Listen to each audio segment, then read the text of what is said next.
Okay, this is a review of Red Hood Lost Days, written by Jude Winnick, and drawn by Pablo Raimondi, and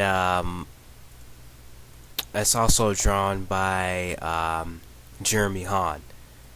Um, Pablo Raimondi's artwork is great, but I didn't really care for Jeremy Hahn's artwork when he took over. I think it was around issue number 4 he took over, and I think Pablo came back and he did like the final 2 issues, if I'm not mistaken. But yeah, this is a prequel series. It's a 6-issue miniseries. This was announced when Batman Under the Red Hood came out, the DVD that is a movie adaptation of Jude Winnick's story Batman Under the Hood. Um, basically, this is Jason's kind of training regiment and what happened before Under the Hood happened. What happened in between the stuff we didn't see. Basically, it deals with Jason going throughout the world and training, getting different skills, learning how to use his martial arts skills, learning how to kill, learning how to become this badass. And I have to say, I really do love Jude Winnick on this character. It was good to see him back on this character, showing that he really does like this character. That is Jason Todd. And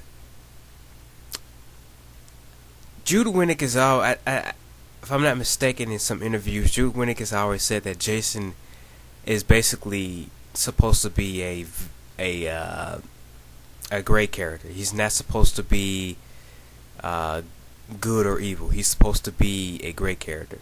Now, I agree with his side of the story. Now, Grant Morrison, on the other hand, believes that Jason should be a villain. He's not redeemable, and stuff like that. That's pretty much what DC has done with him now. I gotta say, I'm not really a fan of that, and I really don't like what Grant Morrison did with Jason and Batman and Robin. His Batman and Robin run, where he basically turned Jason. I don't know. I don't mind the look that he did with Jason. He gave him red hair, and he gave him, he had the white streak in his hair and stuff like that. I just didn't like the costume he had given him. I understand he was trying to bring in the old costume and that continuity and stuff like that. I understand that, but I just didn't like what he did with the character. So now Jason, we don't know what is he going to be, a reoccurring character or not. But anyway, back to the review of this comic. Yes, I did enjoy it very much. Like I said, it's good to have Jude Winnick back on this character. And I have to say, Jude Winnick writes a very good Talia Ghul and Ra's al Ghul, because in here, Talia is very heavily involved with Jason. She's the one who basically brings Jason back. She throws him into the Lazarus pit. Well, first he comes out of the grave. They show that scene. If you read the comic, they show the scene where he comes out of the grave, and basically he doesn't have any memories. He's very inhuman. He has fighting skills. He just he only responds to physical reaction and not to people's voices and stuff like that. He's basically a shell, but Talia throws him in the Lazarus pit without Ra's al Ghul's permission, and Jason is revived, and Talia goes behind Ra's al Ghul's back, and she sends him throughout the world to train. Reminds me of Jason Bourne. Yeah, I know they both have the same name, Jason, but it reminds me of the Jason Bourne series, where you get to see him going through these different training regiments and becoming this really kick-ass character. Jason meets Jason's teachers are very they're very evil people. They have drug trades. They have children that they're keeping. They have slave trades and stuff like that. With kids and things of that nature. They're keeping kids as slaves and selling them off. And Jason doesn't agree with that. And he says, you know what? I'm gonna kill these guys, and he does.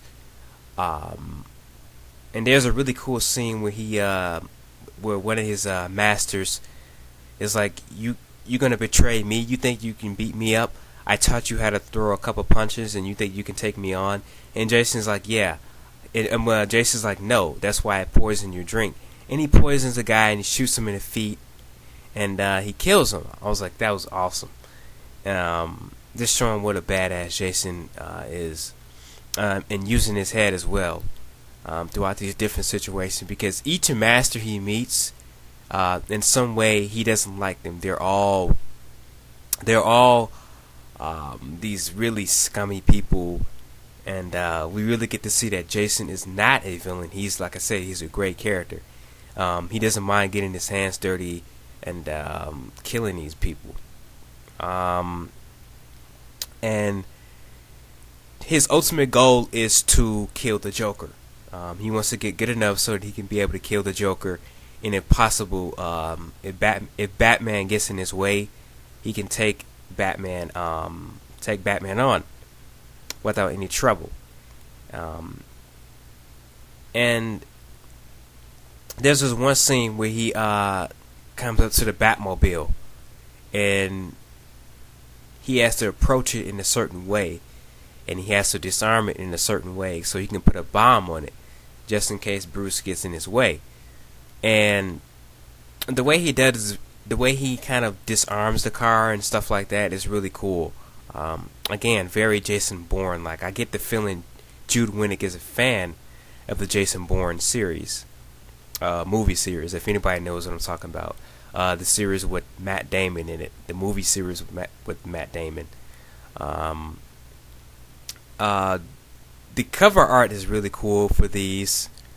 My favorite one is the one that's where he's holding a gun with the silencer on it. Is really cool. And the first cover where he's on a motorcycle with the red hood. So yeah, this is a really good series. Like I said, I really didn't care for what's the guy's name? Let me look again. Jeremy Hahn's artwork. The way he draws the Joker, I didn't like the way he drew the Joker. I know he's trying to make him look like the old school Joker, but I didn't really care for that. But I really like the way. I really wish they would have drawn the Joker the way he was drawn in the animated feature that they did. But that's just me being a nerd and nitpicking a little bit. And how it ends is really good because it ties into Batman Hush. It ends with Jason meeting up with Hush, and Hush goes, "Are you sure Bruce Wayne is Batman?" And Jason's like, "Yeah, I can prove that time and time again, without a shadow of a doubt." And that's basically the series in itself. I didn't want to give away too much information of the series. I read this through the comic book store. I didn't buy them yet. I'm waiting for the trade to come out. So I read in the single issues, but yeah, I'm pretty sure they're gonna collect it in trade, and it'll be out in like a couple of months or so. But yeah, pick this up when it comes out. Very good read. I really wish DC would give Jason Todd his own ongoing series, since basically all the other Batman related characters, like Dick Grayson and stuff like that, have their own series. I would like to see Jude Winnick stay on this character and do something really cool with Jason, because he really is good at writing this character and showing what a badass Jason is. So 10 out of 10 for me. Good artwork, a good story, good prequel, great character, and hope to see more of him in the future. And that is it.